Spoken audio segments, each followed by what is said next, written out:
أما بعد أعوذ بالله من الشيطان الرجيم بسم الله الرحمن الرحيم قل إن كنتم تحبون الله فاتبعوني يحببكم الله سبحان ربك رب العزة عما يصفون وسلام على المرسلين والحمد لله رب العالمين اللهم صل على سيدنا محمد وعلى آل سيدنا محمد وبارك وسلم اللهم صل على سيدنا محمد وعلى آل سيدنا محمد وبارك وسلم اللهم صل على سيدنا محمد وعلى آل سيدنا محمد وبارك وسلم قل ان کنتم تحبون اللہ، اے میرے محبوبہ فرما دیجئے لوگو اگر تم اللہ رب العزت سے محبت کرتے ہو فاتبعونی تو تم میری اتباع کرو یحببکم اللہ، اللہ تعالیٰ تم سے محبت کریں گے۔ گویا انسان نبی علیہ السلام کی اتباع کرنے سے اللہ رب العزت کا محبوب بن جاتا ہے، کیونکہ اللہ رب العزت نے نبی علیہ السلام کو اپنا محبوب بنایا، لہذا ان کی عادات کو جو اپنائے گا وہ بھی اللہ کا محبوب بن جائے گا۔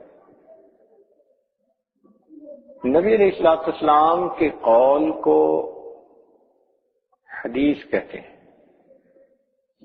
اور آپ کی عادت مبارکہ کو آپ کی سنت کہتے ہیں۔ تو سنت پر جو آدمی چلے، کیا مطلب کہ آپ کی عادات مبارکہ جیسی تھیں ویسی اپنی عادات بنانے کی کوشش کرے، ہر کام اسی طرح کرنے کی کوشش کرے جس طرح سے نبی علیہ السلام نے اس کام کو کیا، اس کو اتباع سنت کہتے ہیں۔ اور اس کی برکت سے اللہ رب العزت بندے کو اپنا محبوب بنا لیتے ہیں، اس کے گناہ معاف فرما دیتے ہیں، اس کے اجر کو بڑھا دیتے ہیں۔ انبیاء کرام دنیا میں آتے ہی اسی لیے ہیں کہ لوگ اپنی زندگی ان کے مطابق ڈھال لیں، بنائیں۔ اس کی مثال آپ یوں سمجھیے کہ جیسے ایک آدمی کو کوئی کپڑے کا ڈیزائن پسند ہو اور وہ درزی کو جا کر وہ کپڑا دے کہ بھائی یہ نمونہ ہے اور یہ کپڑا ہے، تم اس کپڑے سے اس نمونے کا مجھے کرتا بنا کر دو۔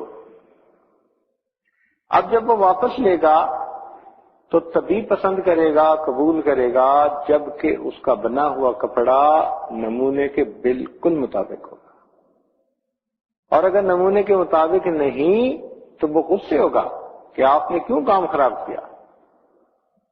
بس یوں ہی سمجھیے کہ اللہ رب العزت نے اپنے محبوب کو دنیا میں نمونے کے طور پر بھیج دیا اور مخلوق کو بتا دیا کہ دیکھو یہ وہ ہستی ہے جس سے میں محبت کرتا ہوں، اب تم بھی اگر چاہتے ہو کہ میری محبت تمہیں حاصل ہو تو تم ان جیسی اپنی زندگی بناؤ۔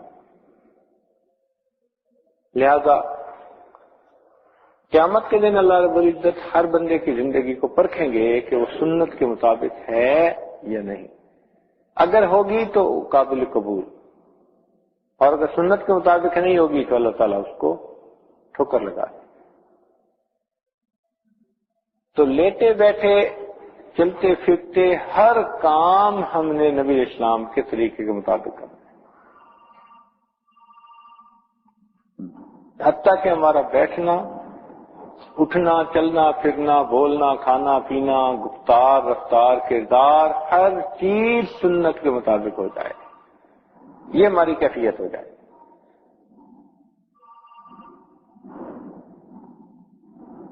اس کی مثال آپ یوں سمجھیے کہ انسان کے جسم کے مختلف اعضاء ہیں، تو عورتیں اپنے جسم کے جس حصے میں جیولری پہن لیتی ہیں وہ سمجھتی ہیں کہ یہ ہمارے جسم کا حصہ خوبصورت بن گیا۔ مثلا انگلیوں میں اگر اس نے رنگ ڈال لی تو سمجھتی ہیں کہ ہماری انگلیاں زیادہ خوبصورت نظر آئیں گی۔ اگر انہوں نے بازوں میں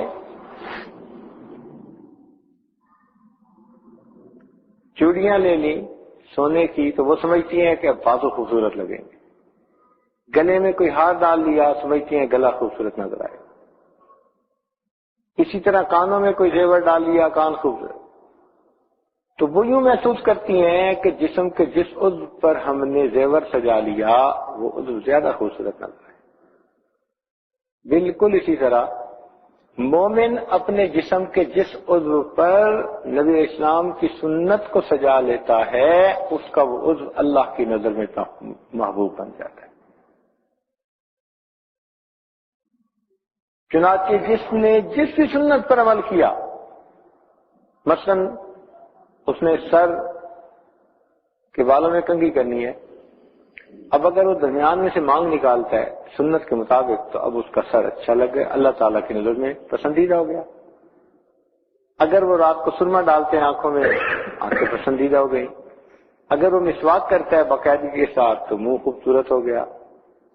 اگر وہ اپنے ہاتھ پاؤں اعضاء کو وضو میں دھوتا ہے تو یہ سب اعضاء اللہ کی نظر میں پیارے ہو گئے۔ اگر اس کا لباس سنت کے مطابق ہے تو اب اس کا لباس اللہ کی نظر میں پیارا ہو گیا۔ تو سنت کے مطابق ہر کام کرنے سے اس بندے کی ہر چیز اللہ کی نظر میں پیاری ہو جاتی ہے اور اس پر بندے کو اجر ملتا ہے۔ اس لیے حدیث پاک میں فرمایا کہ ترکت فیکم امرین، میں تمہارے اندر دو چیزوں کو چھوڑ کے جا رہا ہوں، لن تضلوا، تم ہرگز گمراہ نہیں ہوگے، ان تمسکتم بہما، اگر تم نے ان دونوں کو مضبوطی سے پکڑ لیا، کتاب اللہ و سنت نبی، ایک اللہ کی کتاب اور اس کے نبی کی سنت۔ تو معلوم ہوا کہ ہمیں نبی علیہ السلام کی سنت کو مضبوطی سے پکڑ لینا ہے، ہر کام اسی سنت کے مطابق کرنا ہے۔ پھر دیکھیں اللہ رب العزت کی طرف سے کیسی رحمتیں اور برکتیں آتی ہیں۔ تو یہ مشابہت نبی علیہ السلام کے ساتھ نصیب ہو جاتی ہے، اس وجہ سے انسان اللہ تعالیٰ کا محبوب بن جاتا ہے۔ ایک بزرگ فرماتے ہیں کہ میں جب مدرسے جایا کرتا تھا، چھوٹا بچہ تھا، تو راستے میں ایک بوڑھی اماں رہتی تھی، وہ جب کبھی مجھے دیکھتی تو مجھے اپنے گھر بٹھاتی اور کچھ نہ کچھ کھانے کو دیتی، اور جب واپس آنے لگتا تو روپیہ دو میرے ہاتھ میں بھی دیتی کہ کوئی چیز لے کے کھا لینا، اور بڑی پیار محبت سے واپس کرتی۔ وہ فرماتے ہیں کہ میں بھی کئی دنوں کے بعد اس کے گھر چلا جاتا، لیکن مجھے سمجھ نہ آتی کہ یہ بڑی اماں مجھ سے اتنی محبت کیوں کرتی ہے۔ کہنے لگے ایک دن میں نے اسے پوچھ لیا کہ اماں آپ مجھ سے آخر اتنا پیار کیوں کرتی؟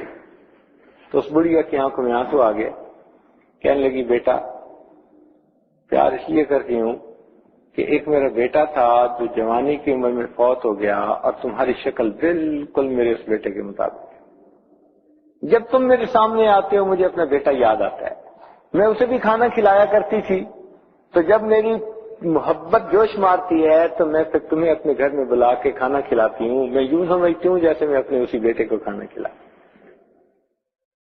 تو اگر بیٹے سے مشابہت رکھنے والا بچہ بھی ماں کو اچھا لگتا ہے، اسی طرح جو آدمی نبی علیہ السلام کے ساتھ مشابہت اختیار کرے گا اللہ رب العزت اس کو قبول فرما لے۔ تو اس لیے ہر کام کو سنت کے مطابق کرنے میں ہمارا جسمانی فائدہ بھی ہے، ہمارا روحانی فائدہ بھی ہے، دونوں طرح کے فائدے ہمارے ہیں سنت پر عمل کرنے میں۔ نبی علیہ السلام کی مبارک سنتیں کتابوں میں تفصیل کے ساتھ لکھی ہوئی ہیں، ان سنتوں کو پڑھ کر اپنانے کی ضرورت ہے۔ پھر دیکھیے قدرت کی طرف سے کیسے رہنمائی ہوتی ہے۔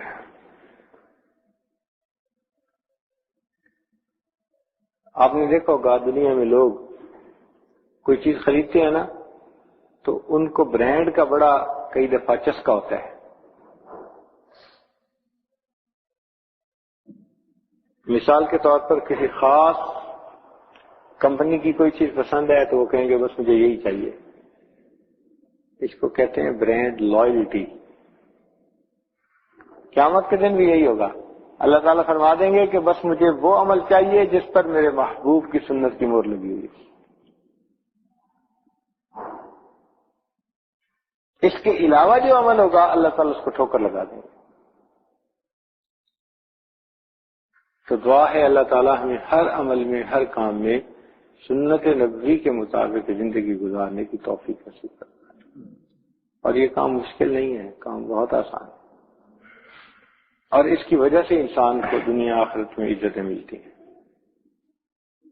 ہمارا یہ نقشبندیہ سلسلہ، اس کے میں مشائخ کا یہ فرمان ہے کہ انسان اگر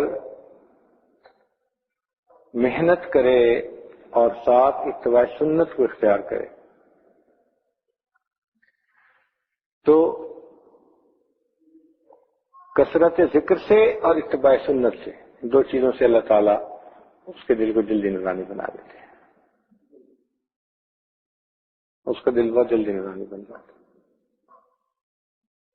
اور حکم یہ دیا کہ من تمسک بسنتی عند فساد امتی فلہ اجر مئۃ شہید، جس نے نبی علیہ السلام کی سنت پر عمل کیا ایسے وقت میں جبکہ وہ سنت چھوڑی جا رہی تھی، اس کو 100 شہیدوں کا اجر اور ثواب عطا کرنا۔